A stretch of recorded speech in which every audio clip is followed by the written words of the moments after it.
Good morning. Today I want to go over the works cited page just very briefly.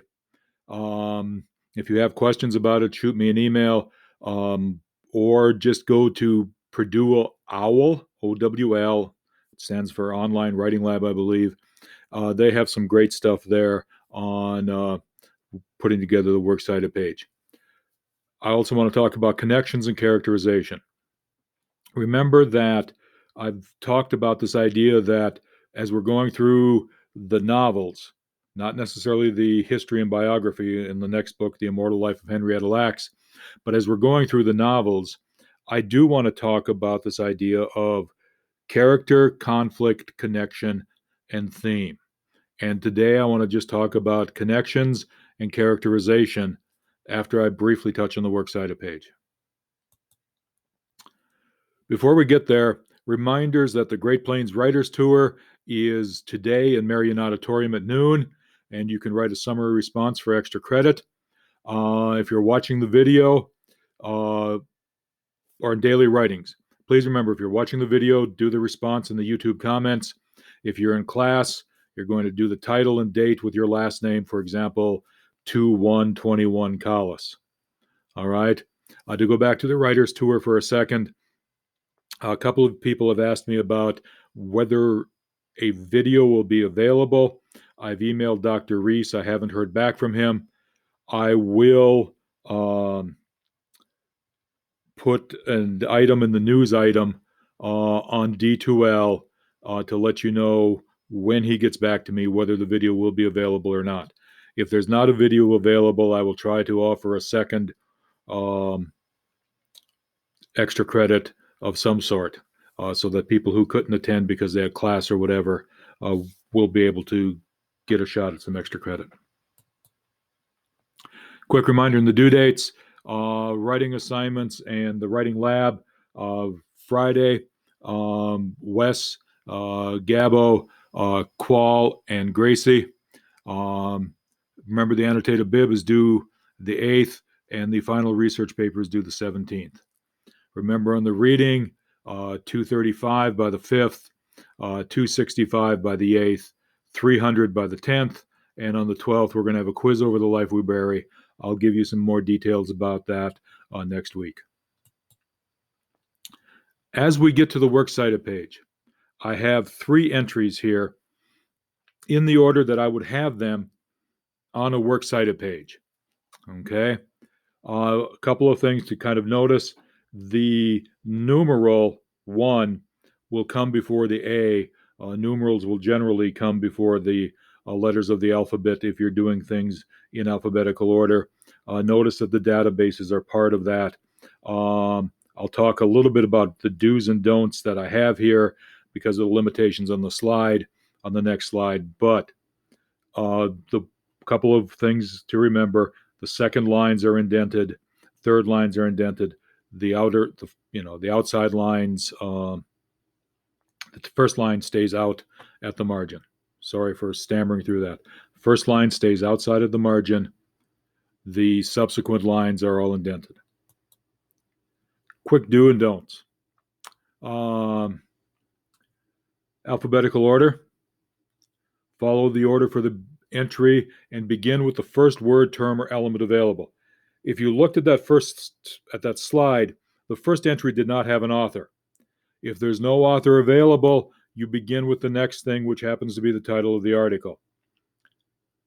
You still put it in alphabetical order, but please remember that if there's no author available, you just move on to the next thing. If there's no volume number, you move on to the next thing. And then include all the database information.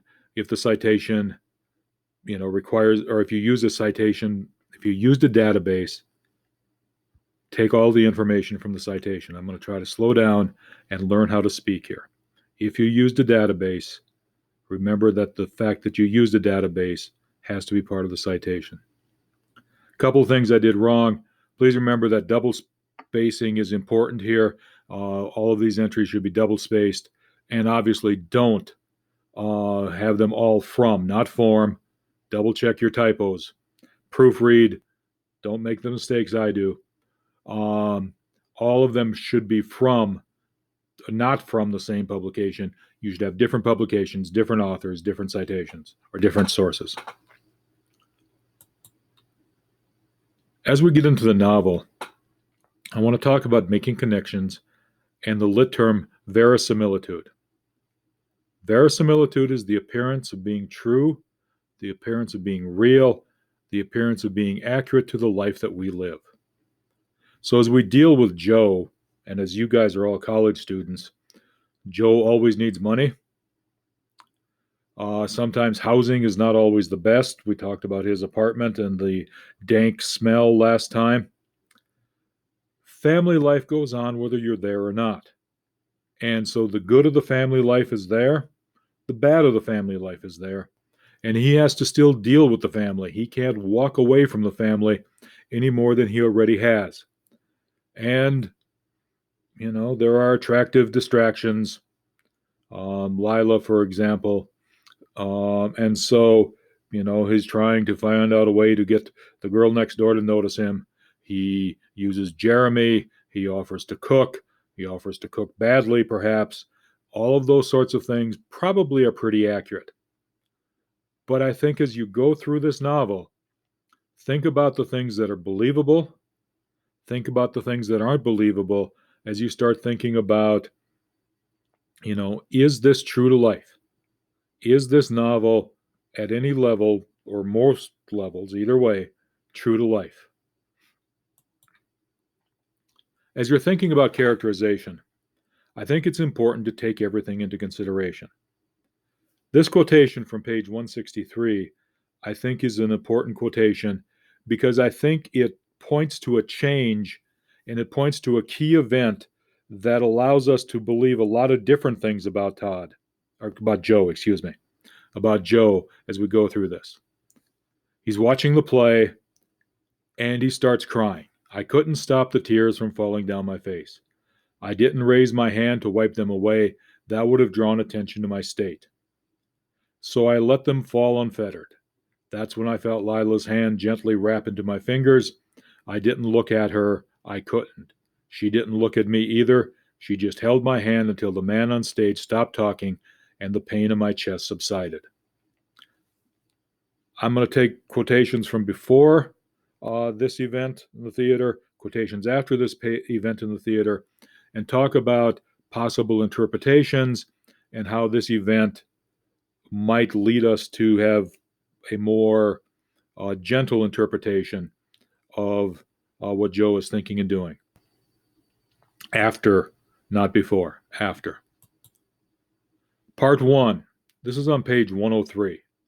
He talks about this swift motion. He drops Larry to his knees. He learned it from a cop, and it's one of his favorite moves. Now, obviously, he's working as a bouncer. He's probably used to violence, or at least, some sort of physical altercation ever so often. He's used to leading a drunk to the door. But here, it seems to me that we've got a favorite move, and we're going to make sure that it's from a cop.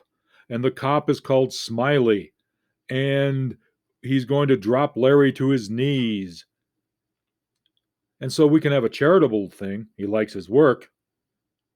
We can have a less than charitable one that he's a tough guy. We can have a less charitable one that he enjoys inflicting pain. I probably should have typed that on there. What are we going to say about somebody who has a favorite move to hurt someone? And one of the things that I think we need to look at anytime we're dealing with character is, what does this statement, what does this action reveal about them? The fact that he was crying in the theater reveals that he's got a soft spot, reveals that he's got perhaps a sense of guilt. This gives us a different side to Joe. And then this is happening right after. And he talks about, I can't stay home forever. No one can ask me to do that. I have a right to live on my own. Does that mean I have to give up college and everything I want in my life? There is some verisimilitude here, I think. A lot of us don't like the idea of having to take on extra responsibilities. responsibilities that we didn't ask for. I think that that's pretty accurate. So, yeah, it's probably a normal reaction. But at the same time, is he being selfish here? Or as we look at the context of everything, is he a person who wants to improve himself? Is there a sense of guilt? Is he being spurred to change? Were there events in the play that spurred him to change? And is guilt part of that spur to change? Or is selfishness dominating everything and he perhaps should feel guilty but doesn't? He perhaps should want to change but doesn't. You have to ask all of those questions as you look at the quotation, and you have to look at the context. What happened immediately before? He was crying in a theater. What's going to happen immediately after? All right, he's going to get into another fight. He's going to go talk to Lila. He's going to go hear her story. You have to take everything into account as you're drawing judgments from actions, from speeches, and from other characters' reactions, the things that help develop character. All right. On page 169, he talks about he headed for the footbridge in Lila's apartment where hopefully she would be waiting for me. So, is he actually concerned about Lila? Is he egotistical because he thinks, of course, she's going to be waiting for him and the hopefully's just a tag on? Does he have this desire to be a knight in shining armor? And as a knight in shining armor, does that make him selfish, egotistical? Some of the questions we asked on the other one. Or is it the fact that she held his hand, she was recognized by someone, he's already come to her defense once, she left, he's actually concerned about her? Take everything into account. I can't stress this enough. As you're reading about character, take everything into account. And if I can tie this into the research paper, remember, take everything into account. A lot of times research will set up, this is what the research has said, this is what I agree with, this is what I disagree with, here's the final conclusion. Take everything into account as you pick and choose the statements you're going to make, as you pick and choose the data you're going to use.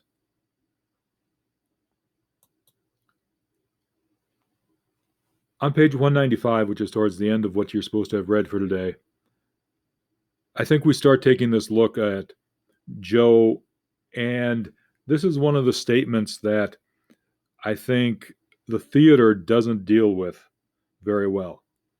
Carl Iverson is going to be dead in a matter of weeks. I'd like to clear his name before he dies. Now, perhaps he's concerned, but it also strikes me that as a college student, 20, 21-year-old, it's also naive.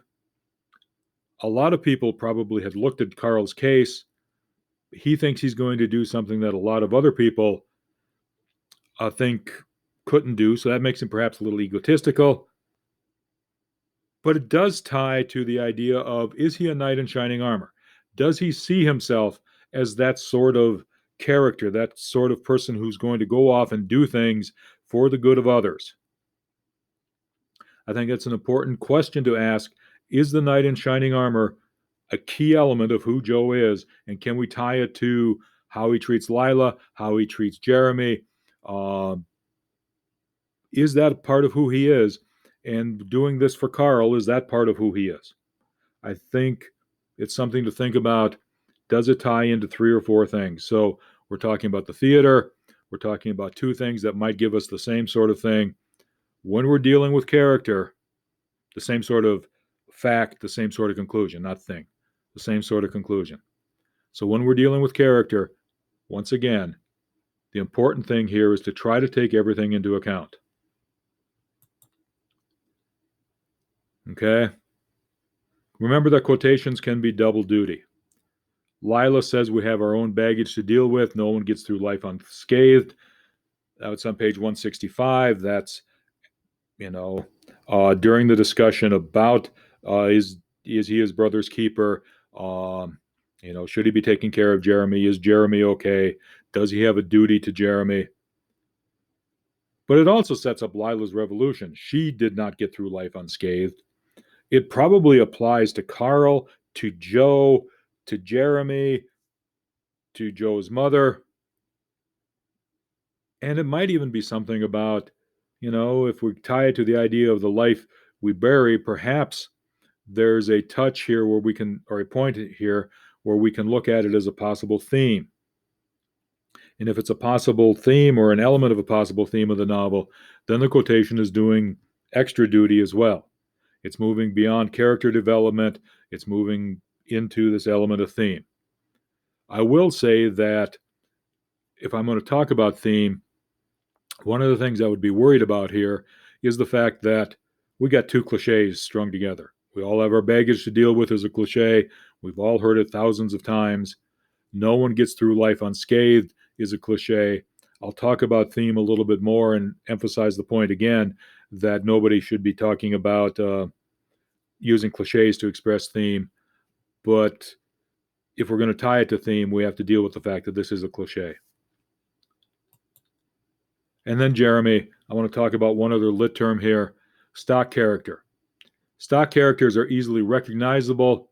They are plug and play. You just stick them in, everybody recognizes them, and they require no development. And so I've got this question, is Jeremy a stock character? He's autistic. We see him doing the Pirates of the Caribbean on repeat. He begins every sentence with maybe. He solves the code, a la Rain Man, a la, whatever. And yes, it's not that same thing. I understand it's not the same thing. But is he a plug and play character where we are just supposed to see him as the autistic character tossed in the novel? Or is there more development to him? And that's what I want you to do for the daily writing today.